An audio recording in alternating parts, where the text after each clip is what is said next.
I've been living happy for almost a year now. I first heard about Abraham about 9 years ago, and I finally got it.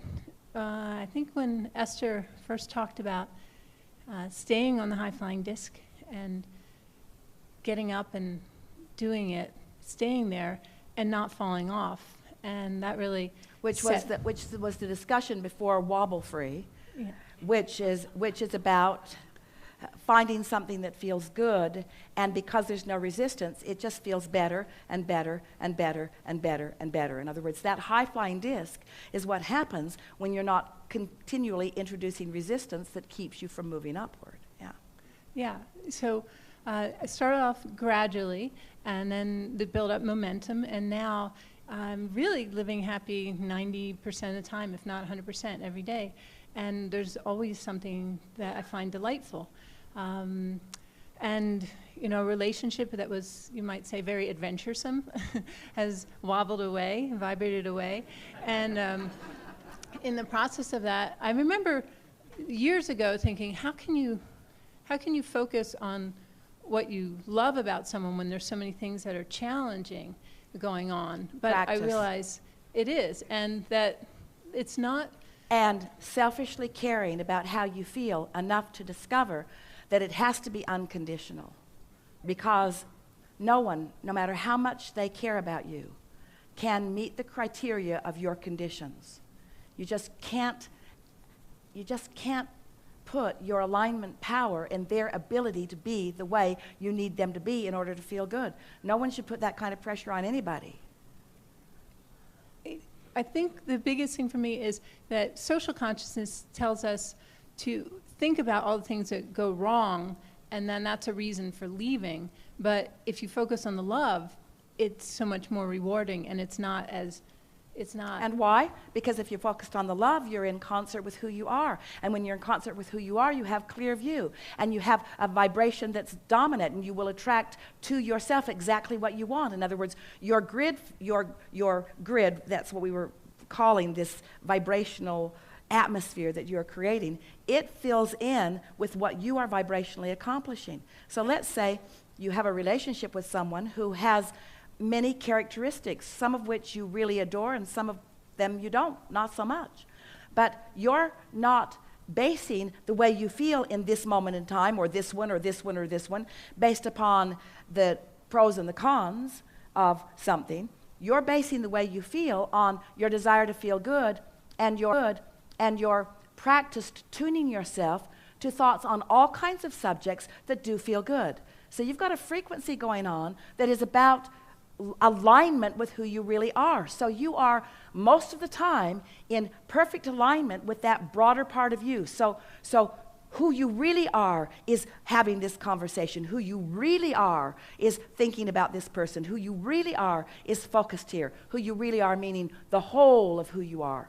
You're not using them as the excuse not to be the whole of who you are. And hear this matters. You're also not using them as the excuse to be the whole of who you are. You hear that? Somebody the other day was talking about, oh, he loves to go to the top of this mountain, and it's so breathtaking and so lovely, and it tunes him in so well, and we say, that's a lovely thing. We want you to go there often. But don't make your alignment conditional on being on the top of the mountain, because when you're in a valley, then you're not going to feel so good. In other words, let your alignment come first, and your inspiration to go wherever you go to come next. So here's this person who has many characteristics, and you've tuned yourself because you care about feeling good. So you've tuned yourself consistently to feeling good, and so you are consistently not just on the subject of relationship, but on the subject of everything that's important to you. So now you are viewing this person through this aligned, you've come home, it's the whole of who you are, and now it's logical that those aspects that are in perfect vibrational alignment with that appreciation you feel would be the bedrock, the basis of your relationship. It just has to be that way. Yeah. So now, as I go through my days, wonderful little things happen all the time. Like I'll be walking in the woods, and I had a thought, oh, it'd be nice to take a picture of myself with my dog. She's 15 and we're walking in the woods. And then 3 minutes later, someone stops and they're a tourist. And there's always locals there, no tourists in this area. And they say, oh, can you take a picture of us? And, oh, let me take a picture of you with your dog. Within 3 minutes, just having an interest, so and then it shows up. That's what we mean about the thoughts turning to things. That's what we mean about the path unfolding beneath your feet. That's what we mean about the universal evidence of where you are. So it's interesting, isn't it, that the thought occurred to you. Now, where did that come from? Was that a source thought that you were in alignment with? Did source know in advance that those people were around the corner? Yeah. In other words, this is what we're talking about. This vortex version, with all of the compatible cooperative components all aligned, and you not doing anything to keep yourself out of that. Now, the path unfolds. So it begins to feel like you don't have to go after anything. Everything you want is coming to you, because this is law of attraction. This isn't law of assertion or law of wrestling it to the ground and killing it, or law of making it happen, or law of determination, or law of efforting it into place, or law. This is law of attraction. This is law of allowing. This is accomplishing a vibrational frequency that allows you to move inspirationally through life in order to rendezvous. Oh, we love these words coming together. Law of attraction, momentum, trajectory, rendezvous. Ooh, law of attraction is the master of rendezvous. The question is, are you the allower of rendezvous? You see, you can tell by the way you feel. Really good. So I was thinking that it'd be fun to have more people to play with at this level, because I walk around smiling all the time, and people look at me, and a lot of people who know me conditional, are don't happy. you think? Is that conditional? Well, it might be and it might not be, but does it feel a little conditional?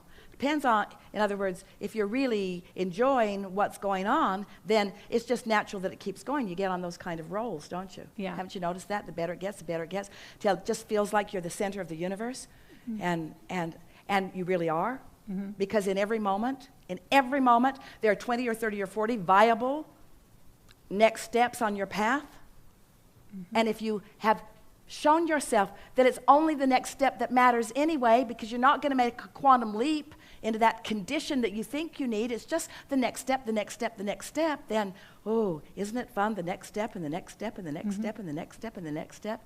Isn't that what life is about all day, every day? This step, now. The universe is just surprising and delighting me. And there's all these setups. I get to have the thought in advance about something that's coming, and when it comes, I knew it was coming, which just confirms my vibrational alignment, which is everything that I'm wanting. Does it get any better than that? Yes, constantly. More and more and more and more and more. The momentum is faster. The rendezvous are more precise. The rendezvous satisfy more intentions of what's in your vortex. There's more exhilaration as you're having the interchanges. In other words, So I've been asking myself almost daily, what can I do to keep my vibration at the highest level possible? now there's a little resistance in that too, isn't there? How can I stay here? How can I not lose this? But it doesn't feel like resistance to me. Well, we're It feels nitpicking like a little bit, but think about it. What can I do to not slip away from this? There's just a little bit of guardedness in there, isn't there? Just a little bit. Can you say that better? I actually say, what would it take? But I kind of turn it over. That's really conditional. Can you say it better? I'm digging this. I love the way the path is unfolding for me. Feels like it's a never-ending thing. Just everything is always working out for me. I've got this. Can you feel the difference? Mm-hmm. Yeah. We are really fine-tuning here. Mm-hmm. We are fine-tuning. But then that is your work. Look at you. Look how well you are doing. Look how much of your world is really, really wonderful. And acknowledge that you are fine-tuning, you see. Mm-hmm. But you're fine-tuning, fine-tuning to be joyful in every moment of life. It's really worth it, you see. Not just happy on vacation. Oh, yeah. Why are you so happy? I'm going on vacation. How much vacation do you get? 1 week a year. Mm-hmm. I'm usually happy the week before and much of the week during. But halfway through the week, I start noticing that it's almost over. And I start thinking, how can I prolong this vacation? We're just playing with you just a little bit. Okay. So the other question I asked, what can I give? And that was inspired after listening to Greg Braden at a Hay House talk about this global shift in consciousness. And in 3 days after that... You know what you have to give, and the only thing that you have to give? Uh-huh. The only thing that you have to give is your alignment. Yeah. And so many people are so convinced of the need for service/sacrifice Mm-hmm. that they deprive themselves of the alignment, which is true irony, because their alignment is the only thing they have to give. Oh, once you're aligned, all kinds of inspiration to give will come. I mean, Right. that you'll just rendezvous with all kinds of opportunities to just dance in and out of somebody's experience. And sometimes you give them a little clarity, sometimes you give them a little joy, sometimes it's just an exchange. Sometimes you give them a big old wad of money. In other words, but the opportunities just keep revealing themselves to you. There are people who are ready and willing and wanting to play with you at every level of your being. You just have to decide what level of your being, from which level of your being do you want to play, you see. Mm-hmm. Really good. So I am already in that kind of alignment because things like that are happening all the time. Yeah. And over a period of 3 days, I kind of downloaded a whole idea about how to share these concepts with people in the grassroots level across the world. And it's called the Getting Happy Experiment. And if anyone looking for people who want to play with me worldwide, leaders who are already living happy, who want to share their understanding and inspiration with others. Well, there is a happiness movement, isn't there?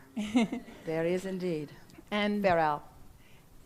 if anyone's interested, gettinghappyusa@gmail.com, and it's going to take off from there, but the idea is Now that's to share efforting, it. you see. This is efforting. Mhm. This is not law of attraction. This is law of advertisement. That's efforting. That's efforting. It Can just you feel seemed the like the- difference? Can you feel the It difference? seemed like the path of least resistance to share in a way with people who are like-minded, in a way that are joyful and want to share. We don't disagree with you about that, but we want you to trust law of attraction. Mhm. We want you to trust your vibrational stance. Mhm. Yeah. This is a really good time for a segment of refreshment.